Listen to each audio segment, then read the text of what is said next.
On a eu un call, comme je t'ai prévenu hier, de la responsable du club de yoga. Donc, je vais te faire un résumé de ce call. Elle m'explique que si elle a pris ce call, c'est uniquement à titre informatif. Elle m'explique dans un premier temps que c'est surtout parce qu'elle n'a aucune idée de combien ça pourrait lui coûter.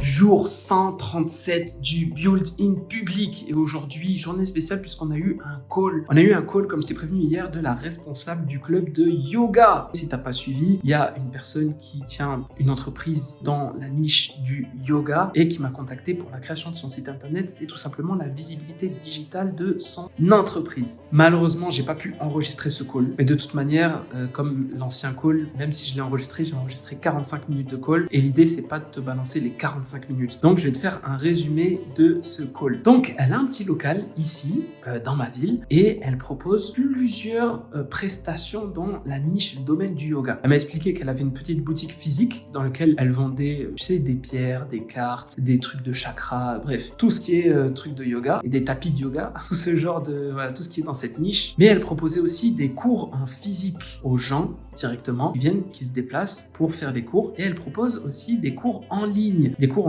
et notamment à travers la plateforme Facebook. Ok, donc elle n'a pas de site internet, elle est juste sur Facebook et elle propose ses lives sur Facebook à ceux qui veulent y participer. Puis elle met en place un système d'abonnement. Bref, c'est son business. Sauf que son business en ligne, ça marche pas forcément de ouf. Forcément, en plus dans la niche du spirituel, des chakras, tout ça, c'est très niché. Donc c'est aussi à elle de créer, on va dire, sa propre visibilité digitale, son propre univers en fait. Et donc, en toute logique, au lieu de passer uniquement par sa page Facebook, l'idée c'était de se professionnaliser à travers un site internet moderne et professionnel. Ce site internet, il permettra à ses clients de s'inscrire directement, de pouvoir même payer en ligne directement sur le site et de participer aux cours en ligne, que ce soit en live ou que ce soit en rediffusion. Bref, une vraie plateforme bien fonctionnelle comparée à une page Facebook pour ses clients, quelque chose de propre. Et en parallèle, sur son site internet, elle pourrait vendre ses produits physiques qu'elle vend uniquement dans son local. Donc elle est limitée géographiquement. Alors que là, ces mêmes produits, elle pourrait les vendre en ligne et le seul taf qu'elle aurait à faire, c'est préparer les colis et les envoyer. Donc elle, c'est ça qu'elle recherchait avant tout.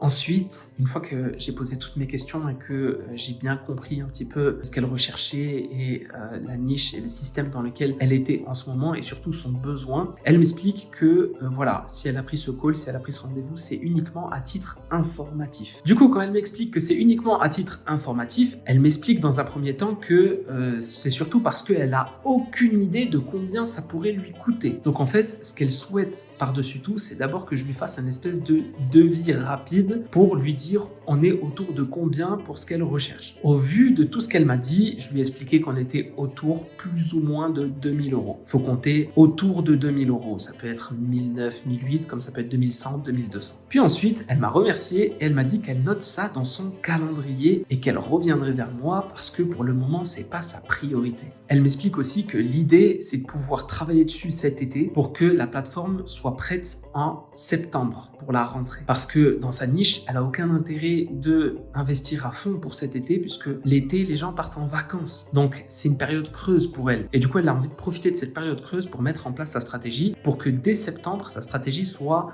prête. Du coup, moi, en bon vendeur, et surtout en bon psychologue, je suis allé lui demander quelle était sa priorité, puisque c'est ça son objection principale. La première objection qu'elle m'a citée, c'était que c'était pas sa priorité. Alors moi, je suis curieux de savoir quelle est sa priorité. Et là, elle m'a parlé de ce qu'on appelle la douleur. Okay, sa douleur. Parce qu'il y a le besoin, ça peut être la douleur. Mais des fois, tu vas avoir un besoin et une douleur. Et elle m'explique quoi? Elle m'explique qu'elle a des travaux à faire dans son local et que pour elle, c'est ça sa priorité pour le moment. Alors du coup, je lui explique gentiment que l'intérêt d'avoir une visibilité en ligne, l'intérêt d'avoir une visibilité digitale, c'est de pouvoir vendre les produits en ligne sans que les personnes se déplacent et de pouvoir vendre aussi les cours de manière professionnelle, que ce soit en live ou en rediffusion, le tout en ligne. sans que les gens se déplacent. Et donc, le but d'acquérir une nouvelle clientèle qui, elle, va lui rapporter de l'argent pour faire des travaux dans son local. En gros, je lui ai expliqué que si elle investit dans sa visibilité digitale, ça va générer de l'argent qui, cet argent, pourra être réinvesti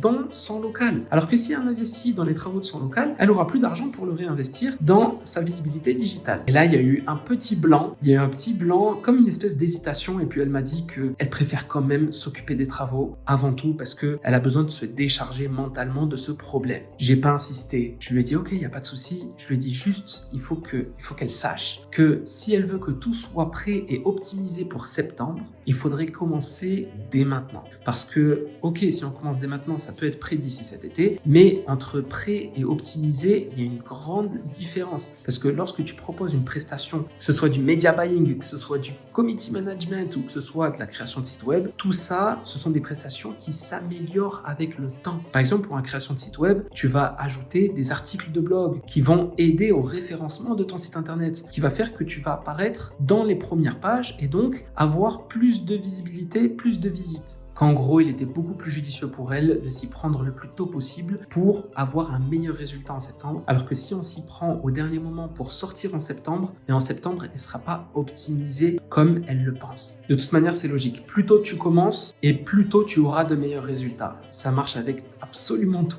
Et là, elle me dit qu'elle prend en compte ce que je dis et qu'elle tâchera de me recontacter. Et elle me remercie. Elle remercie pour le temps que j'ai pris, pour le professionnalisme, tout ça. Donc ça s'est plutôt bien passé. Donc voilà, grosso modo, elle me dit qu'elle reviendra vers moi, notamment cet été au plus tard. Donc du coup, on a une nouvelle cliente en attente. C'est pas validé, mais ça sent bon. Il y en a qui sont pas pressés, il y en a qui sont pressés. Chaque profil est différent. En tout cas, elle, je la mets dans mon calendrier pour que cet été, on va dire mi-juillet maximum, je puisse la recontacter pour voir si elle m'a oublié et pourquoi pas lui apporter peut-être quelque chose de nouveau, quelque chose qui va l'apaiser. Parler tout simplement aussi de ses travaux, comment ça s'est passé, est-ce que c'est terminé, bref. Essayer de renouer le lien en fait, tout simplement. Donc c'est plutôt cool. Et tu sais quoi, d'ici cet été, je mettrai un commentaire en dessous de la vidéo là et je t'expliquerai est-ce qu'elle m'a recontacté, est-ce que c'est moi qui l'ai recontacté, est-ce qu'elle a accepté le devis, est-ce qu'on a travaillé ensemble ou pas. Je vais tout expliquer en commentaire. Donc pour ceux qui regardent cette vidéo plusieurs mois plus tard, regarde en commentaire, j'ai dû t'expliquer exactement ce qui a dû se passer. Voilà pour notre rendez-vous du jour. Demain, on va parler de l'importance de déléguer et surtout comment on va mettre en place notre stratégie pour déléguer parce que je commence à prendre sur mon temps de sommeil parce que je manque de temps et là, je commence à avoir des appels. Ok, cette semaine, c'est le deuxième appel. Il y a un devis là qui est en attente et qui est normalement accepté et celui d'aujourd'hui qui n'est pas accepté avant cet été, mais rien ne me garantit que demain, j'aurai pas un autre appel ou un autre intéressé et en plus j'ai même pas prospecté hardcore. Là j'ai prospecté sagement. Quand on va commencer à prospecter hardcore, quand on va commencer à envoyer des mails par milliers, quand on va commencer à engager aussi des commerciaux, là il va falloir avoir une stratégie de délégation solide. Et tout ça, je t'en parle dès demain pour la journée 138 du challenge. Peace!